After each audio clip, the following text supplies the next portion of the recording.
Kajian Kitab.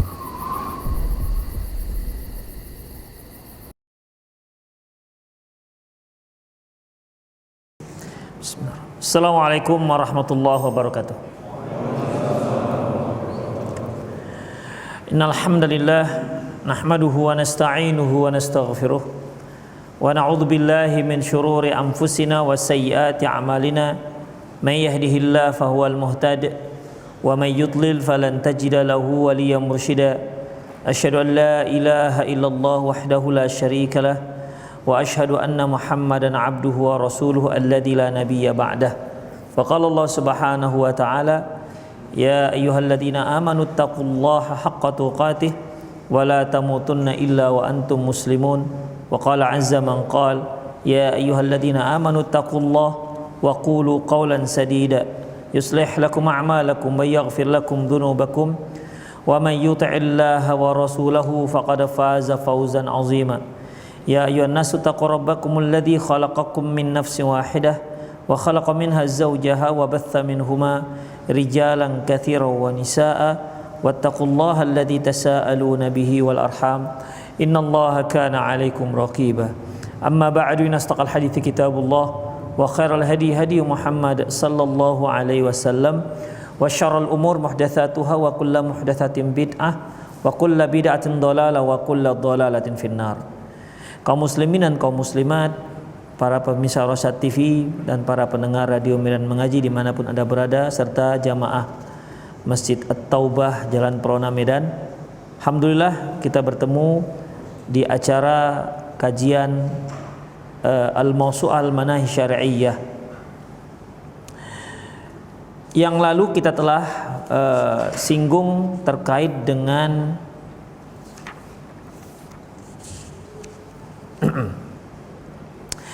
dilarangnya, diharamkannya makmum mendahului gerakan-gerakan imam. Bahkan dalam hadis diancam mereka yang mendahului gerakan imam akan diubah kepalanya oleh Allah menjadi kepala keledai, dalam riwayat yang lain menjadi kepala anjing. Baik, kita lanjutkan pada bab berikutnya, bab tahrimis shalat.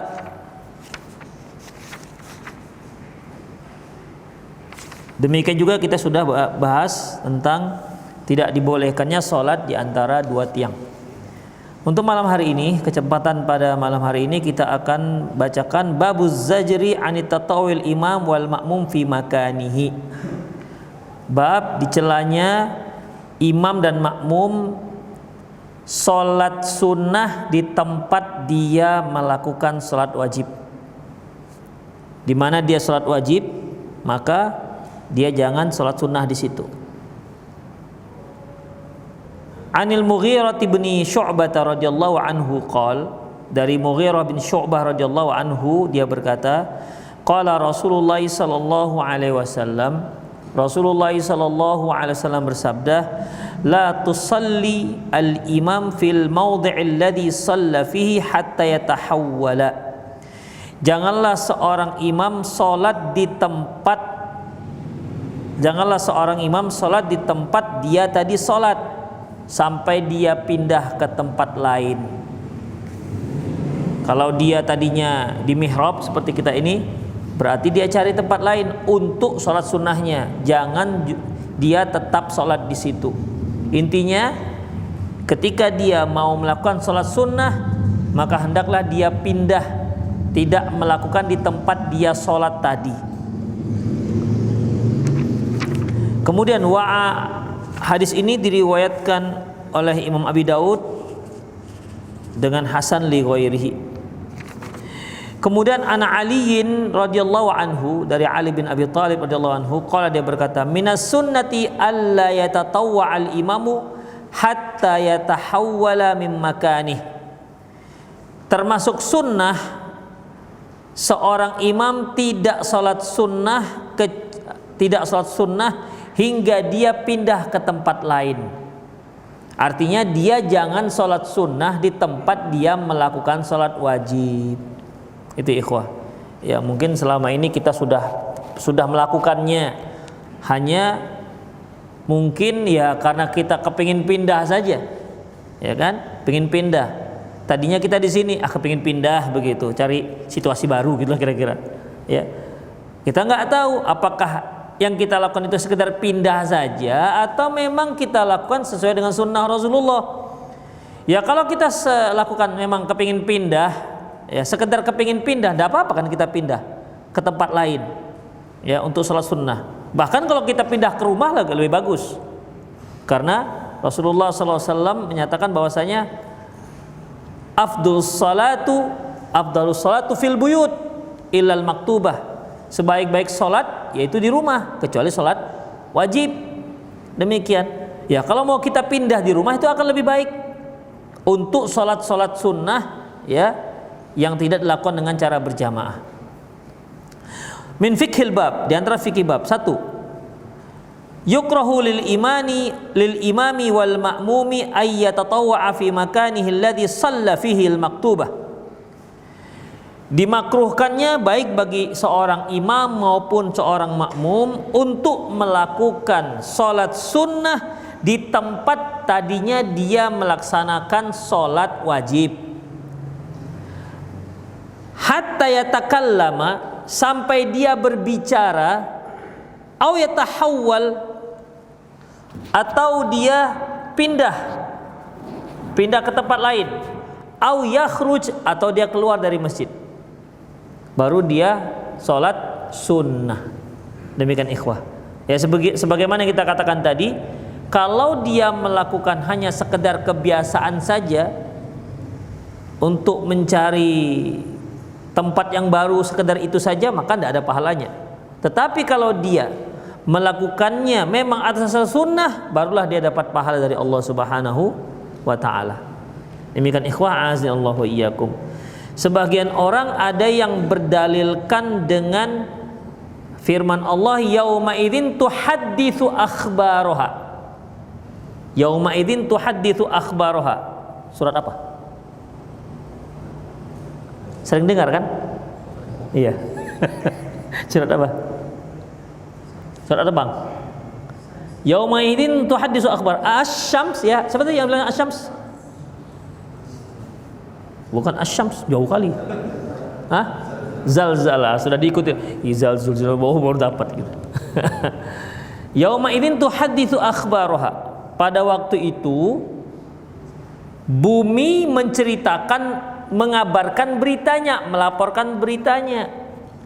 Rasulullah bertanya kepada para sahabat, atadruna ma akhbaruha, tahu nggak kalian apa yang akan dia beritakan? Para sahabat menjawab, Allah wa rasuluhu a'lam. Allah dan Rasulnya lah yang tahu. Lantas Rasulullah menceritakan bahwasanya nanti di hari kiamat bumi akan menceritakan, memberikan persaksian terhadap semua perbuatan tindak tanduk makhluk manusia, ya, pada saat dia berada di punggung bumi. Bumi akan melaporkan kepada Allah sebagai saksi bahwasanya dia pada waktu ini, pada tempat ini, ya, jam sekian dia melakukan ini. Dari situ ikhwah dijadikan sebagai dalil bahwasanya untuk memperbanyak persaksian bumi. Nah, untuk memperbanyak persaksian bumi. Jadi kalau kita semakin banyak tempatnya, semakin banyak nanti bumi yang menjadi saksi. Nah, demikian ikhwah. Ada yang berdalilkan dengan dalil itu. Baik. Ikhwah azallahu wa iyyakum. Tetapi kalau ini pendalilan ini kita jadikan secara mutlak, maka nanti orang akan pindah-pindah masjid. Ya kan? Pindah-pindah masjid. Hari ini masjid sini, nanti masjid sana, udah dia keliling masjid sekota Medan. Sampai sebulan kemudian baru sampai giliran masjidnya lagi. Ini bahkan tidak disunahkan. Ya. Bahkan dilarang. Pernah antum dengar hadis larangannya? Hah? Ya Allah, udah kita pelajari. Hah? Naha Rasulullah SAW anit tatabu'il masajid. Rasulullah melarang tatabu'il masajid, artinya pindah dari masjid ke masjid, ngikutin dari masjid ke masjid, masjid ke masjid. Demikian, itu dilarang. Ikhwah rahimanillah, sudah kita pelajari ya. Mungkin di awal-awal waktu di bulan Januari kemarin.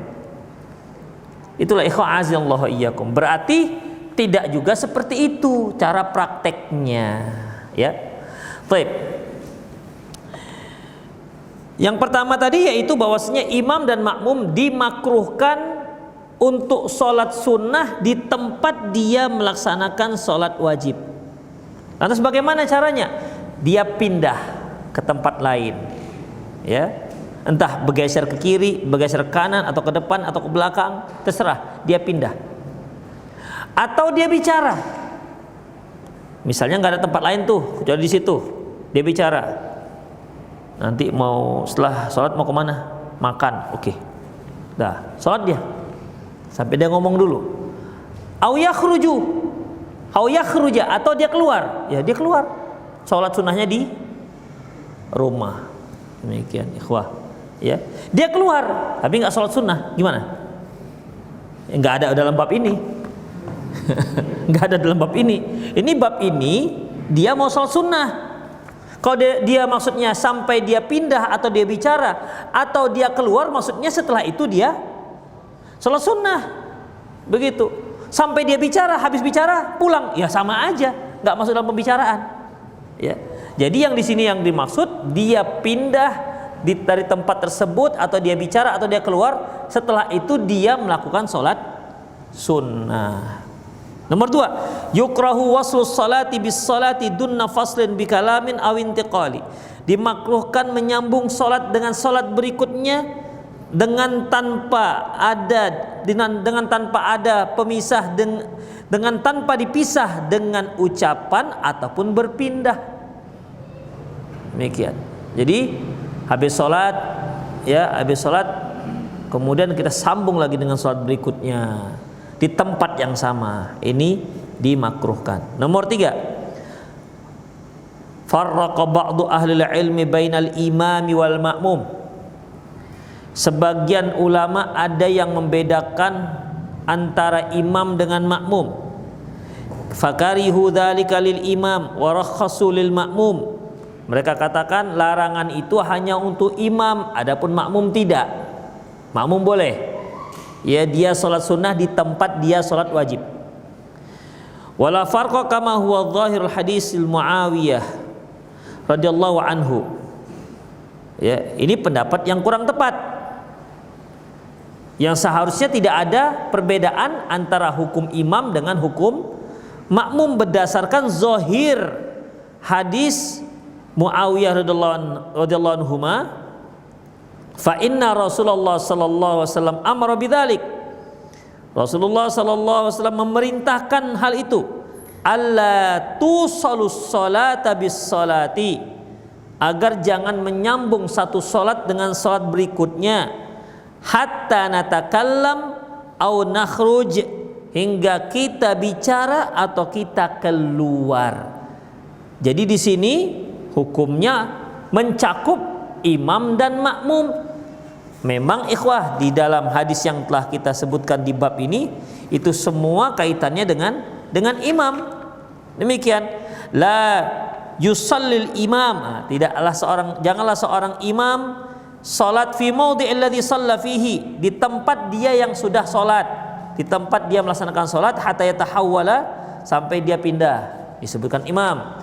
Dalam hadis yang kedua, minas sunnati alla yatatawwa'ul imam hatta yatahawwal min makani. Termasuk sunnah agar imam tidak salat sunnah di tempat dia salat wajib, hatta yatahawwal min makani, hingga dia pindah dari tempatnya. Dua-dua hadis ini menyebutkan imam, tetapi dalam hadis Muawiyah beliau menyebutkan larangan secara umum, mencakup imam dan makmum. Ya, mencakup imam dan makmum. Wa huwa ashahhu ma fil bab. Ini merupakan pendapat yang paling kuat dalam masalah ini, yaitu masalah bahwasanya larangan tersebut mencakup imam dan makmum. Termasuk juga perempuan, ya, termasuk juga perempuan.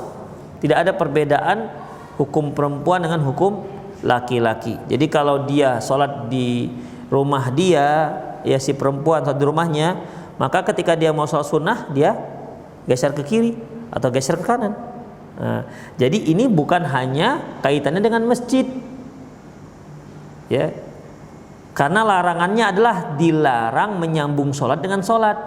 Itu bisa terjadi tidak hanya di masjid, di rumah pun terjadi. Hanya saja memang lebih sering di masjid ketimbang kita menyambung sholat dengan sholat berikutnya, lebih sering di masjid ketimbang di rumah.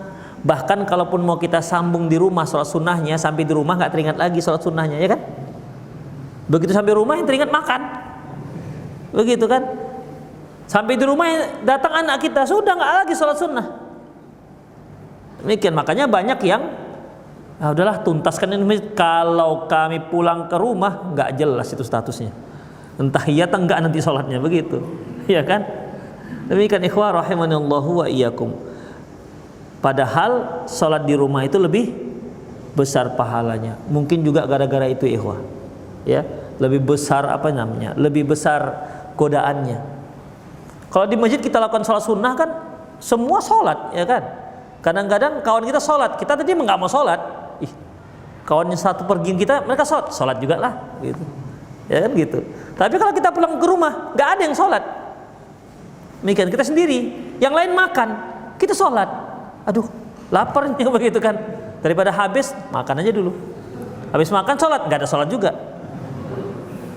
Demikian ikhwah. Jadi dalam masalah ini, ya, larangan itu yaitu tidak boleh menyambung sholat dengan sholat berikutnya sampai dia pindah, sholatnya pindah dari tempat yang semula. Demikian.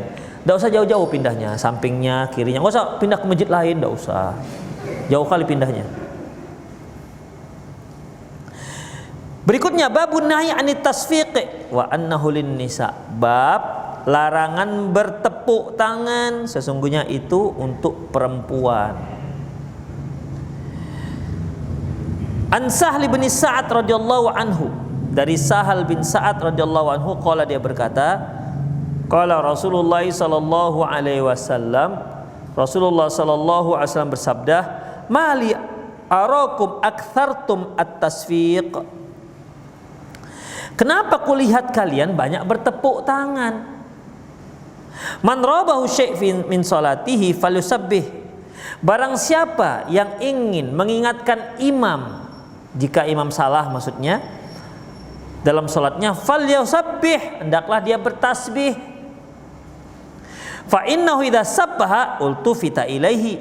Kalau dia bertasbih maka si imam akan menoleh kepada dia, artinya mau apanya yang salah gitulah kira-kira. Jadi tahu imam, oh ini ada yang salah ini. Kemudian wa innamat tasfiqu lin nisa, sesungguhnya bertepuk tangan itu hanya untuk wanita. Hadis diriwayatkan oleh Imam Bukhari dan Imam Muslim. Hadis berikutnya an Abi Hurairah radhiyallahu anhu qala qala Rasulullah sallallahu alaihi wasallam, Rasulullah sallallahu alaihi wasallam bersabda, at-tasbihu lirrijal wa tasfiqu lin nisa.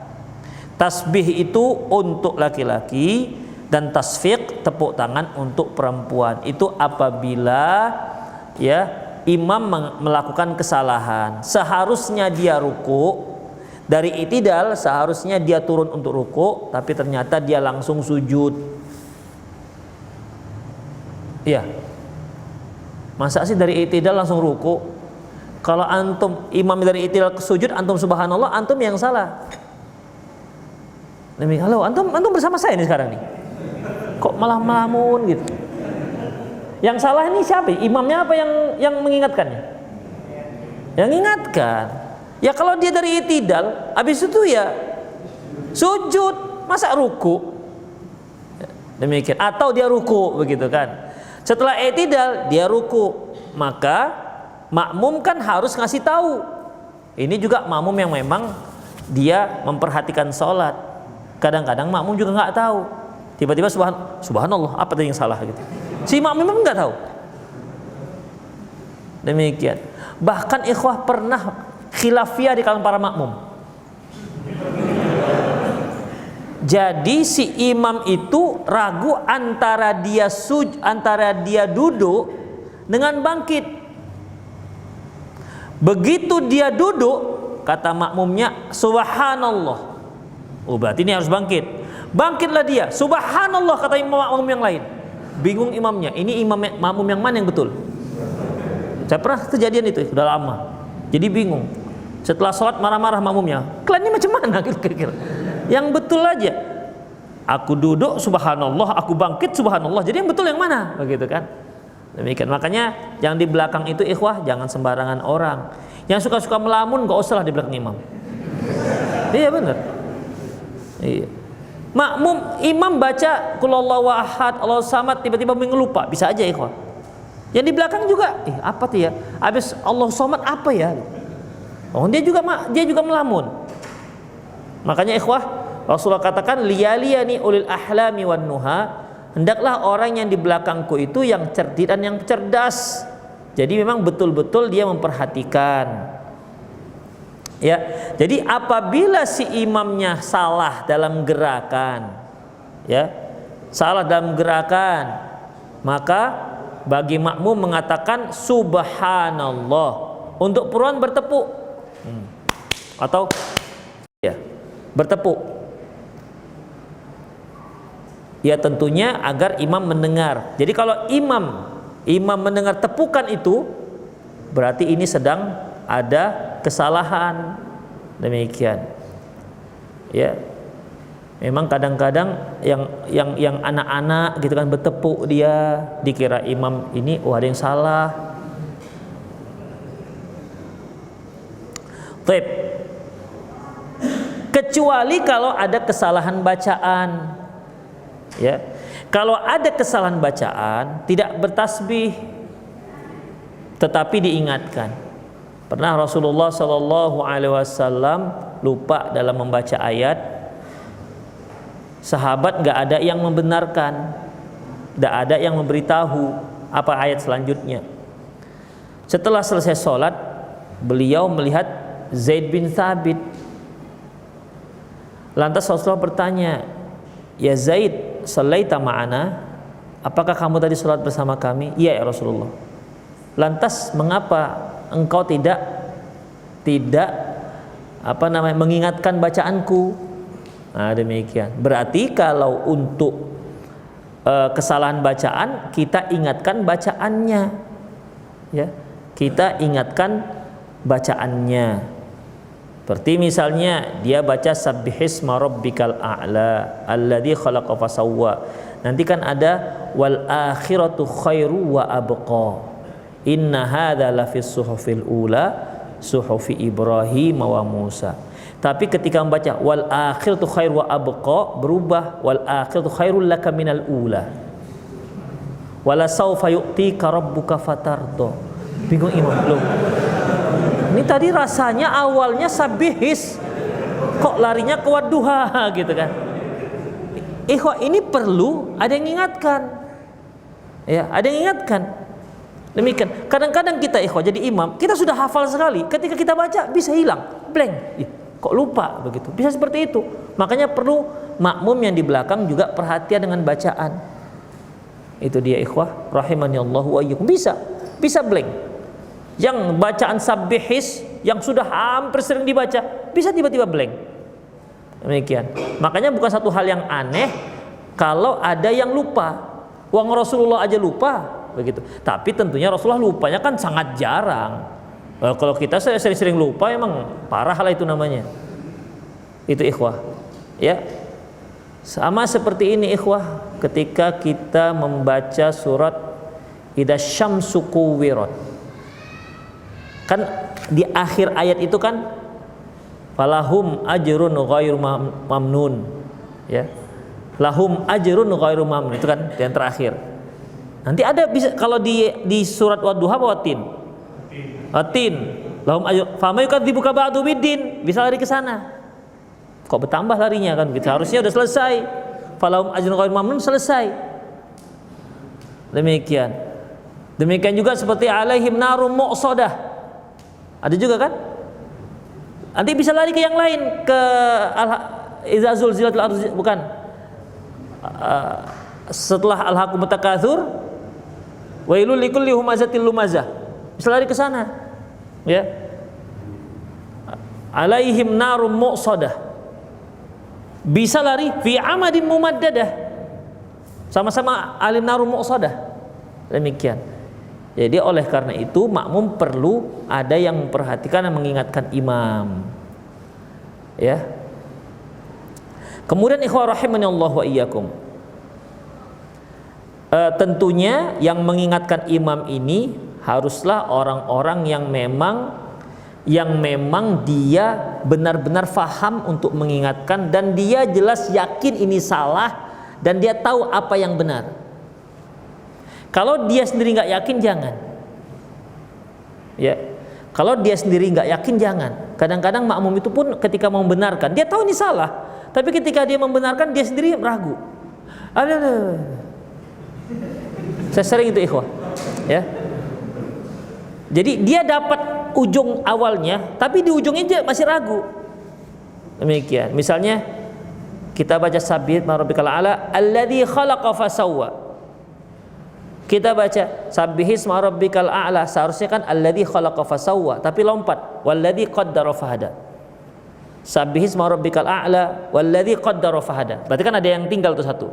Kita yang hafal pasti ada yang ada yang ganjil ini. Itu pasti ada yang ganjil.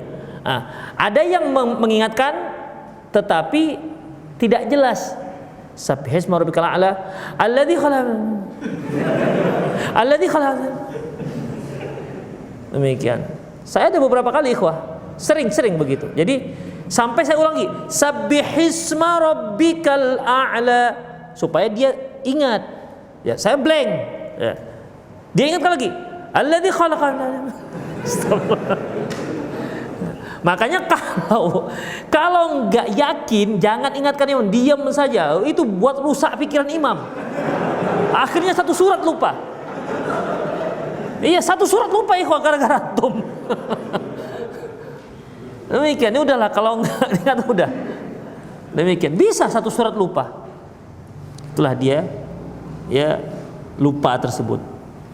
Baik. Jadi kalau untuk bacaan salah diingatkan bacaan yang betul, tapi juga ikhwah ndak usah pakai tajwid yang salah, ndak usah dibetulkan, ya, nggak usah dibetulkan karena bukan sedang belajar tajwid kita.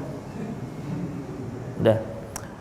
Kemudian kalau salah gerakan berarti dia harus ucapkan sabbihisma rabbikal a'la, subhanallah gitu, sabbihisma rabbikal a'la, subhanallah. Nah, demikian.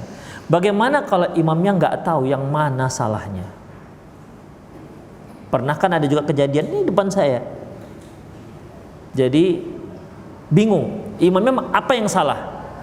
Sudah dibilang subhanallah. Jadi dia duduk ya.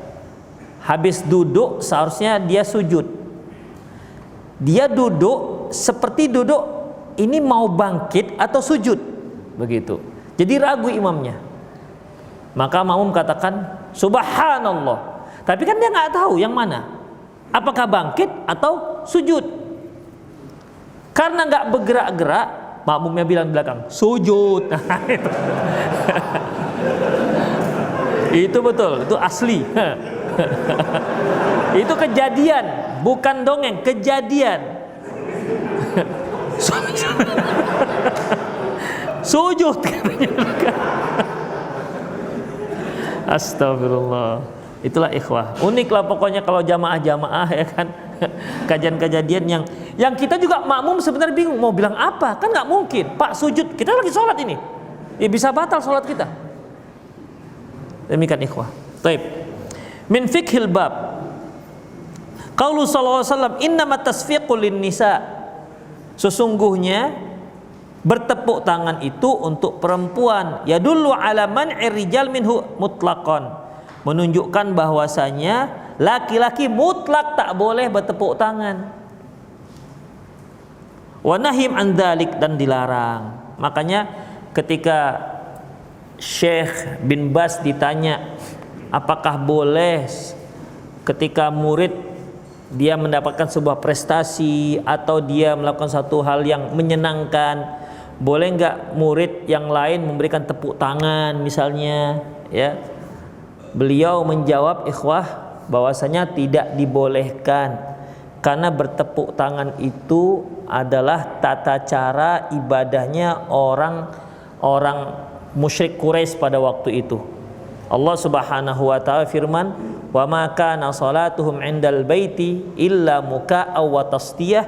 Tidaklah salat mereka di Ka'bah kecuali muka'aw wa tasdiyah, yaitu bersiul dan bertepuk tangan. Makanya bersiul juga tidak dibolehkan. Jangan antum terikut-ikut film India yang bersiul. Ya, bersiul juga tidak dibolehkan karena tasyabbuh dengan cara ibadahnya orang musyrik Quraisy pada waktu itu. Itu alasan beliau, ya, tasyabbuh dengan ibadah mereka. Yang kedua, tasyabbuh dengan perempuan. Tasyabbuh dengan perempuan. Yang perempuan itu dibolehkan. Nah, demikian.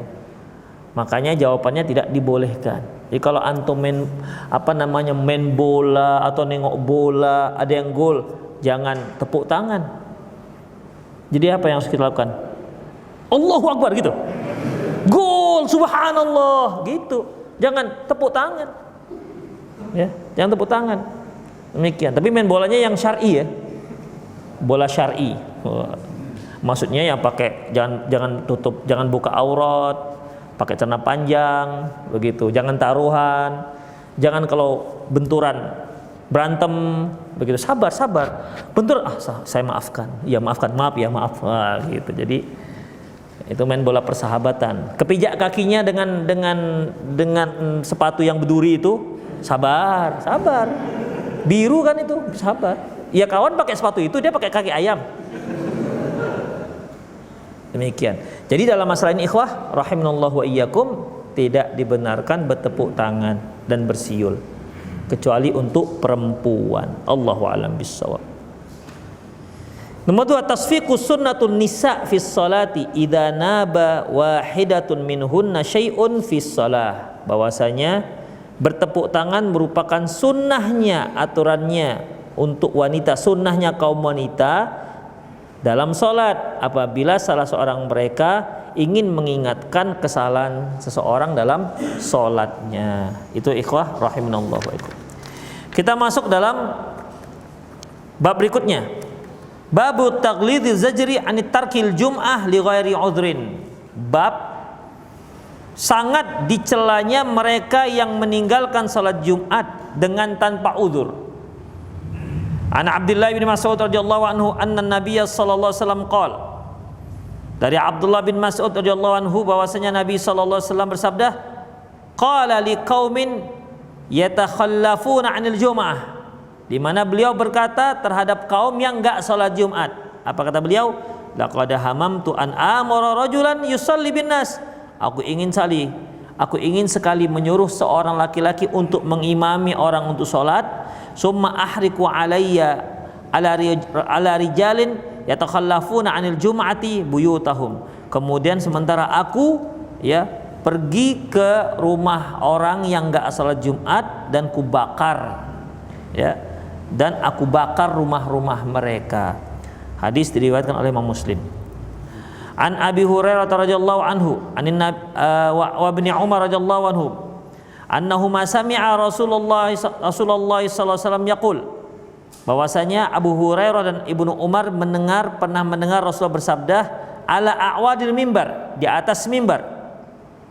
Apa kata beliau? La yantahiyanna aqwamun an wada'ihimul jum'at aw la yahtimannallahu ala qulubihim summa liyakunanna minal ghafilin.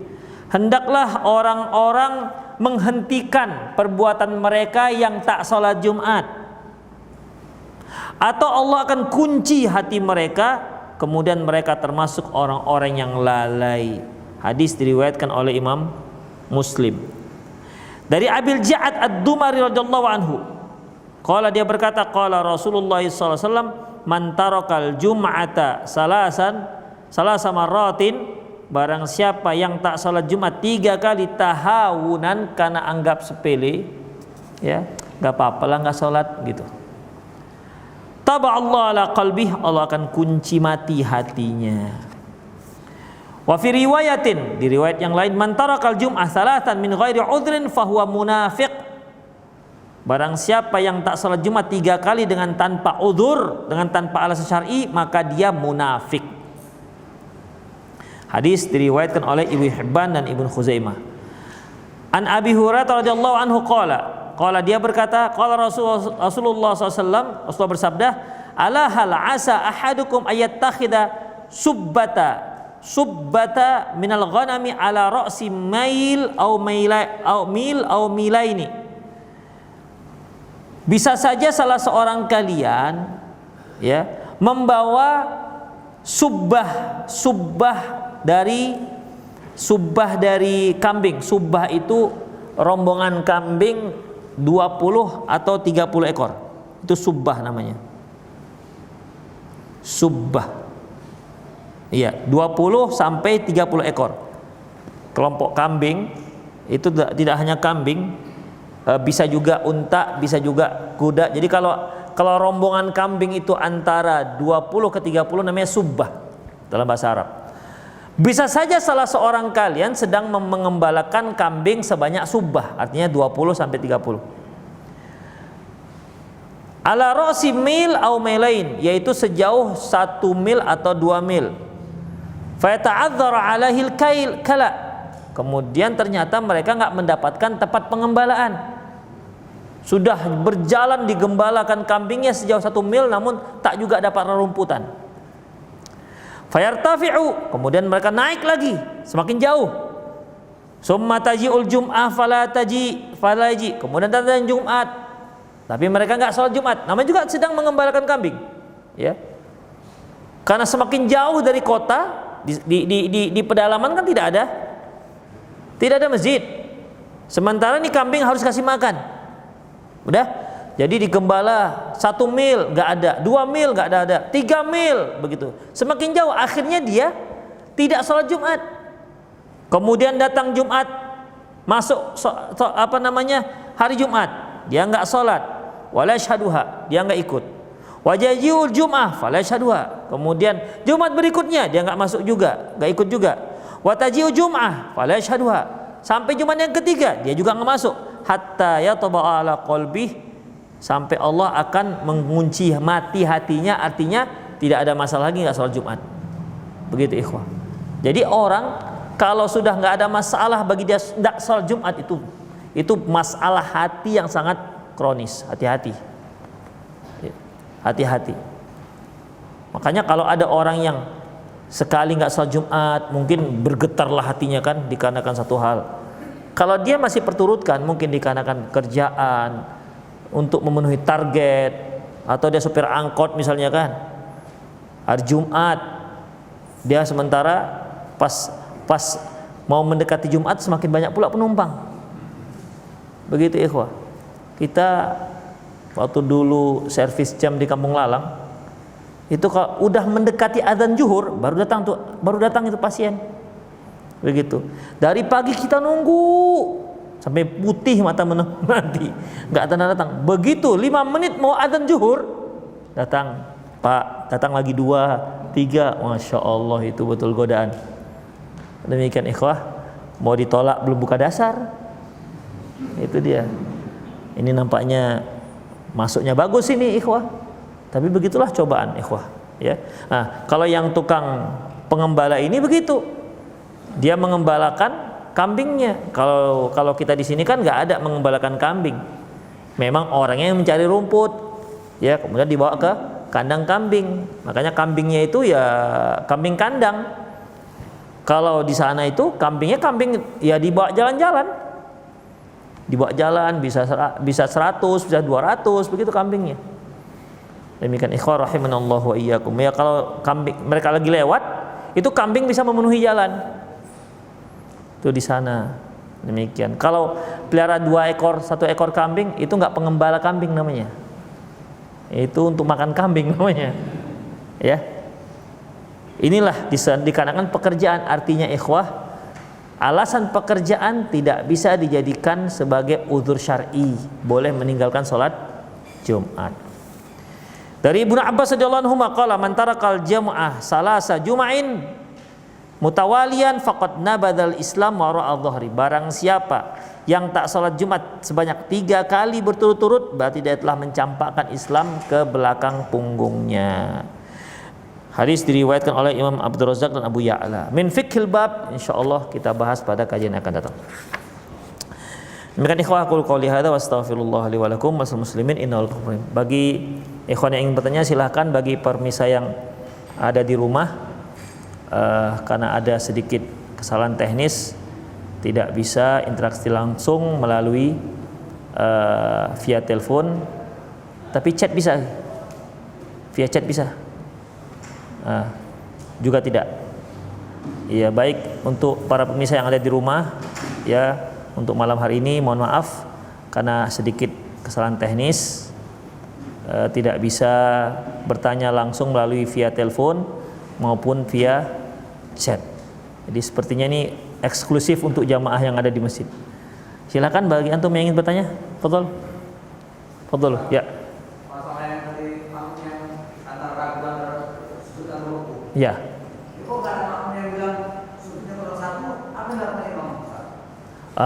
Itu dia. Ya. Yang dilakukan imamnya sesuai dengan ijtihad dia. Sesuai dengan ijtihad dia. Apalagi yang khilafiyah tadi itu kan. Bangkit Allahu Akbar, duduk Allahu Akbar. Bangkit subhanallah, duduk subhanallah. Enggak tahu imam yang mana. Kan enggak mungkin imamnya tahap apapun kalian sholat sendirilah begitu, kan nggak mungkin. Kan nggak mungkin dia bilang begitu, sholatlah kalian sendiri begitu, kan nggak mungkin. Ini imam jemaah harus dilanjutkan, nggak bisa nggak, harus sampai pada salam. Imam harus ambil sikap, dia pilih satu, masalah salah nggak salah nanti. Begitu salam, mam, ini yang salah, oh iya, berarti tambah satu lagi begitu. Seperti tadi, yang kesalahan tadi. Bingung imamnya, ngapain? Kemudian si makmum mengatakan sujud, nggak bisa, batal tuh si makmum. Jadi gimana? Ya tetap subhanallah. Kalau seandainya nggak juga, ya sudah biarkan imam. Ya, biarkan imam keputusan apa yang dia ambil. Baru nanti setelah salam kita bisa bicara, mam tadi itu yang kurang sujudnya. Oh, berarti dia takbir tambah 1 rakaat lagi, begitu caranya. Jangan ketika sholat sujud mam, ente pun nggak bisa begitu ya. Mau seperti Rasulullah SAW, beliau sholat 2 rakaat di sholat zuhur atau asar. Salah seorang sahabat yang julukannya Dzul Yadain, ya Rasulullah katanya, aku siratis shalah amnasita, ya Rasulullah apakah sholat sudah dikosorkan, dipendekkan jadi 2 rakaat, amnasita, apakah anda lupa? Kemudian kata Rasulullah, tidak ada dipendekkan dan tidak ada lupa. Lantas Rasulullah bertanya kepada Abu Bakar, apakah memang seperti yang dikatakan Dzul Yadain? Barulah sahabat yang di depan mengiyakan bahwasanya Rasulullah sholat 2 rakaat. Bayangkan ikhwah, itu sahabat kenapa mereka diam aja? Mereka segannya luar biasa terhadap Rasulullah Sallallahu Alaihi Wasallam. Padahal Dzul Yadain itu nggak berada di belakang Rasulullah. Ya. Namun ketika Rasulullah katakan, apakah benar bahwasanya tadi sholat 2 rakaat, kepada sahabat-sahabat senior yang di depan, benar ya Rasulullah. Lantas Rasulullah takbir dan tambah 2 rakaat lagi. Itu sudah bicara, ya. Itu sudah dialog dengan sahabat-sahabat yang lain. Disitulah baru bisa kita bicara, bukan ketika sholat. Kalau kita bicara ketika sholat dan sengaja, maka batal. Kalau isyarat masih boleh, ikhwah. Isyarat masih boleh. Misalnya kita bisa kasih isyarat dengan imam. Misalnya kita sholat berdua lah begitu kan, imamnya bingung ini mau ruku apa enggak. Kita kasih isyarat, gitu. Dia faham, maka dibolehkan. Tapi bicara nggak boleh, ya, bicara nggak boleh. Demikian, rahimanallah. Jadi kalau sudah seperti itu, nggak tahu lagi gimana cara ngasih tahu imam, biarkan imamnya berijtihad. Jangan kita ngotot subhanallah terus, subhanallah, subhanallah, subhanallah, begitu. Karena emang masih salah, mau gimana lagi? Imam nggak tahu yang mana yang betul. Jadi udah, jangan merusak jamaah. Ya, jangan buat rusak sholat berjamaah. Biarkan saja ya imamnya. Nanti setelah sholat baru kita bicara dengan imam. Apa masalahnya? Kurang, kalau kurang, kemudian tambah lagi. Ya, demikian. Ya.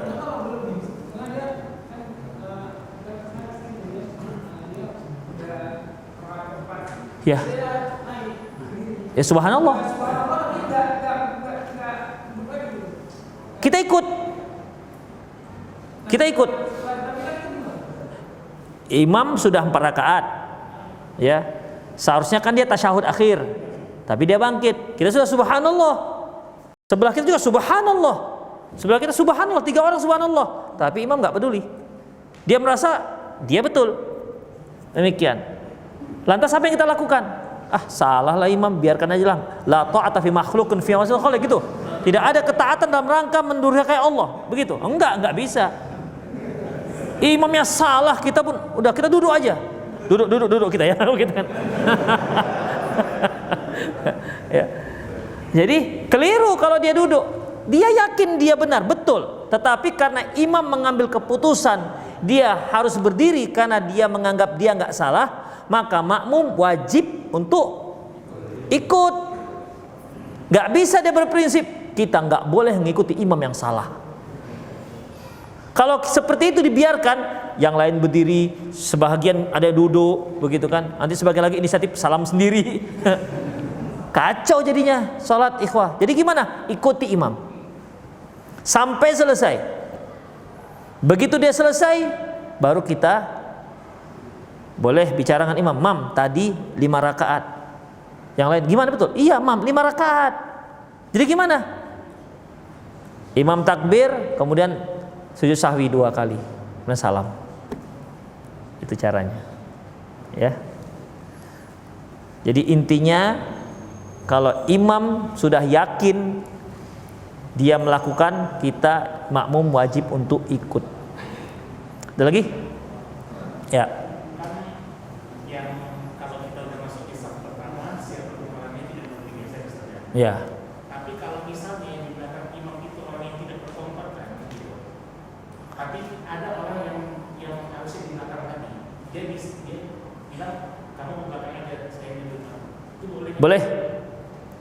Untuk khusus belakang imam, ya, misalnya ada yang di belakang imam orang biasa lah, begitu dia ambil saf pas di belakang imam, padahal ini mau baca sholat tarawih yang 7 juz, gitu kan, yang biasa mengingatkan imam agak terlambat dia misalnya, akhirnya di belakang imam, di belakangnya lagi, maka dia boleh digeser. Sebagaimana seorang sahabat ketika itu dia berdiri di belakang imam, tiba-tiba datang Zaid bin Sabit, kemudian dia geser. Ini sahabat yang digeser itu yang meriwayatkan hadis ini, kisah ini. Apa katanya? Sampai-sampai aku nggak tahu lagi apa yang sedang kubaca, katanya. Saking jengkel, digeser sholatnya gitu. Saya juga pernah merasakan, apa cerita? Ya, merasa sudah besar saya, masuk rakaat di saf pertama, diambil keras saya dengan bapak-bapak, suruh ke bawah belakang. Gitu-gitulah ke belakang kan. Nah, itu memang teringat terus tuh bapak itu. Kisah itu gak lupa kan saya. Karena di situ ada malu, ada kesel, ada marah, begitu kok digeser. Gitu. Awak merasa sudah besar, gitulah kira-kira. Demikian. Jadi sahabat tadi begitu juga. Jadi sampai dia nggak tahu lagi apa sholatnya begitu, saking jengkelnya. Setelah sholat, Zaid bin Sabit menceritakan, sesungguhnya tempat ini memang Rasulullah siapkan untuk kami, begitu. Jadi boleh untuk khusus di belakang imam. Makanya kalau di Masjid Nabawi, di Masjidil Haram dan masjid-masjid Saudi Arabia, itu khusus belakang imam itu dikosongkan, dikasih batas gitu. Untuk 3 orang khusus belakang imam, karena mereka nanti keluarnya nanti bersama imam. Imam keluar diikuti oleh mereka ini yang khusus yang berdiri di belakang imam. Itu dia. Allahu a'lam bishawab. Yang lain? Ya. Apa hukumnya muadzin jadi seorang imam? Soalnya ada pengalaman di Apa hukumnya muazin? jadi seorang imam. Ya. Soalnya di rumah ada yang ikut waktu misalkan sholat Jumat, yang mau khotbah seharusnya dipercayakan untuk jadi imam, tapi dia nggak mau, malah muadzinnya yang tadinya khotbah disuruh jadi imam. Gak apa-apa. Gak apa-apa. Ya. Yang muadzin kemudian dia jadi imam, nggak masalah. Apalagi kalau masjid-masjid yang sepi jamaah kan, dia muadzin, dia qomat, dia imam, dia makmum sekalian. Berarti nggak ada yang lain, dia sendiri. Harapannya begitu. Assalamualaikum adalah orang. Assalamualaikum. Kosong. Waalaikumsalam. Kosong. Itu. Dan lain silakan. Ada lagi? Ya.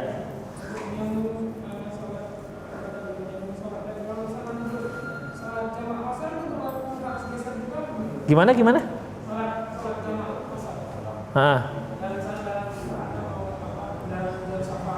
Nah, ini pertanyaannya, gimana kalau sholat pas jamak? Digeser nggak?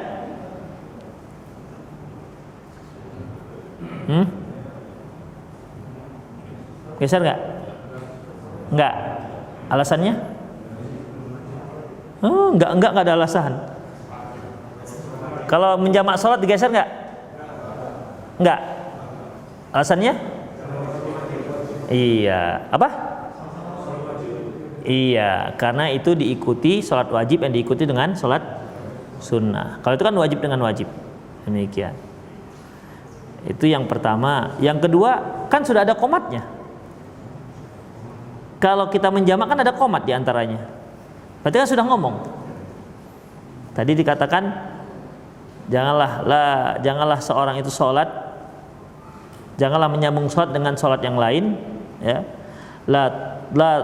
La tasil as-salatu bis-shalah hatta, janganlah sambung sholat dengan sholat, hatta yatakallama, sampai dia bicara, au yatahawwala, atau dia pindah, au yakhruj, atau dia keluar. Itu. Sementara kalau kita menjamak sholat, antara sholat yang pertama dengan sholat yang kedua itu kan ada qomatnya. Ada lagi yang lain?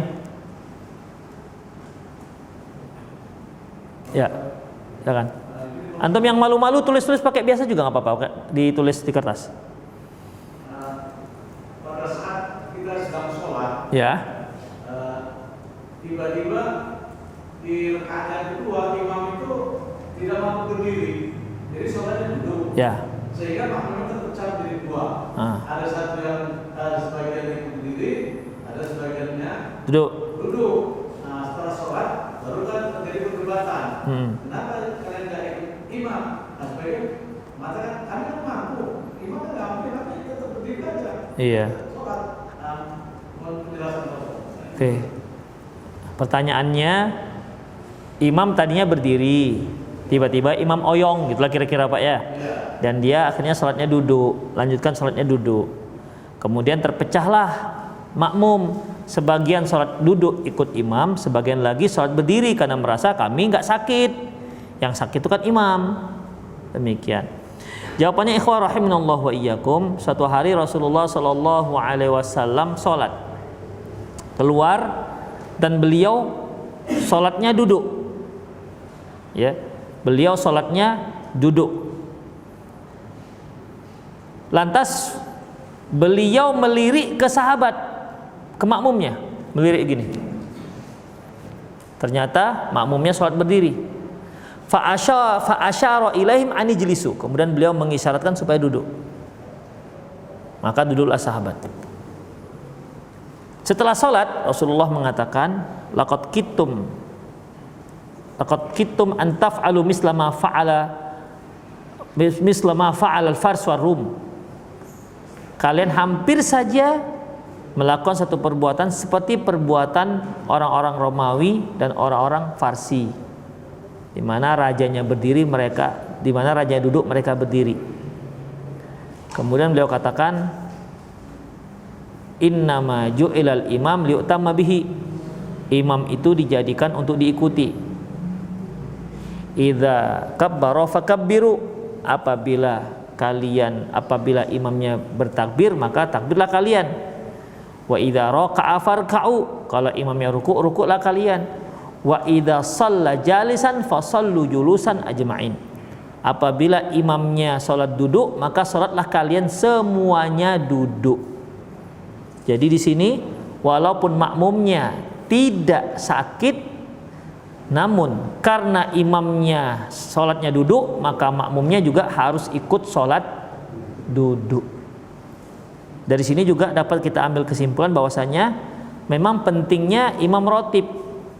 Jadi imam rotib walaupun dia dalam keadaan sakit, dia seharusnya tetap hadir walaupun sholat sambil duduk. Nah itu dia. Belum pernah ya ada prakteknya. Karena kalau kita kan kalau sakit ya nggak ke masjid. Demikian. Perlu sekali-sekali. Tapi jangan tunjuk imam yang sakit. Bapak sakit pak, bapak jadi imam. Kalian mau sholat duduk. Ini untuk sholat untuk imam rotib, imam yang memang bertugas sebagai imam. Bukan sengaja cari-cari yang duduk. Misalnya ini sholat tarawih 1 juz kan cari mana yang sakit. Oh bapak sakit pak, bapak jadi imam. Bapak sholat duduk biar kami sholat duduk. Nah itu nggak dibenarkan seperti itu. Ya, demikian. Ada lagi? Terakhir. Ya. Di Aceh itu ada setelah sholat Jumat ingin melakukan sholat zuhur kembali. Itu bagaimana? Oh. Itu diantaranya ada di Cunda, di Loksmawi ada di Cunda, di mana mereka sholat setelah sholat Jumat, sholat zuhur lagi. Ada pembahasan ini di dalam kitab Qaulul Mubin fi Akhta'il Musallin. Di situ disebutkan bahwasanya mengapa ada yang sholat zuhur lagi setelah sholat Jumat. Alasannya pertama yaitu adanya hadis tidak ada sholat Jumat tidak ada 2 Jumat dalam satu kota. Tidak ada 2 Jumat dalam satu kota. Artinya tidak ada 2 sholat Jumat dalam satu kota. Baik. Hadis ini sebenarnya dhaif, tidak bisa dijadikan dalil. Tapi dari situlah awalnya. Di mana ikhwah rahimanallahu wa iyyakum, kalau dahulu ya cukup satu masjid untuk satu kota. Kalau sekarang kan nggak cukup. Ya, 2 pun nggak cukup, 3 pun nggak cukup, 10 pun nggak cukup untuk kota Medan, 20 pun nggak cukup. Jadi mau tidak mau berarti memang harus ada sholat Jumat di beberapa masjid ataupun di banyak masjid. Tetapi ikhwah, karena ada hadis tadi, jadi mereka ingin mencari aman. Karena hadisnya tidak ada 2 sholat Jumat di satu tempat, di satu kota, berarti Jumat yang lain tidak sah. Begitu. Jumat yang lain tidak sah. Masjid yang berhak untuk sholat Jumat adalah masjid yang pertama di kota itu. Adapun masjid yang kedua berarti dianggap nggak sah. Tapi karena permasalahannya nggak akan mungkin itu bisa terjadi sekarang ini karena saking banyaknya warga. Maka untuk lebih aman, bagaimana? Mereka tetap sholat Jumat, kemudian setelah itu sholat zuhur. Kenapa sholat zuhur? Mana tahu Jumatnya nggak sah, gitu. Mana tahu Jumatnya tak sah, dia punya cadangan zuhur, gitu. Tapi hadisnya dhaif, tidak bisa dijadikan sebagai dalil. Demikian. Ya Allah, semoga bermanfaat. Aku qouli hadza wa astaghfirullah li wa lakum muslimin innahu wal ghafurur rahim. Subhanakallahumma wa bihamdik asyhadu an la ilaha illa anta astaghfiruka wa atubu ilaik. Wa akhiru da'wana alhamdulillahi rabbil alamin. Assalamualaikum warahmatullahi wabarakatuh.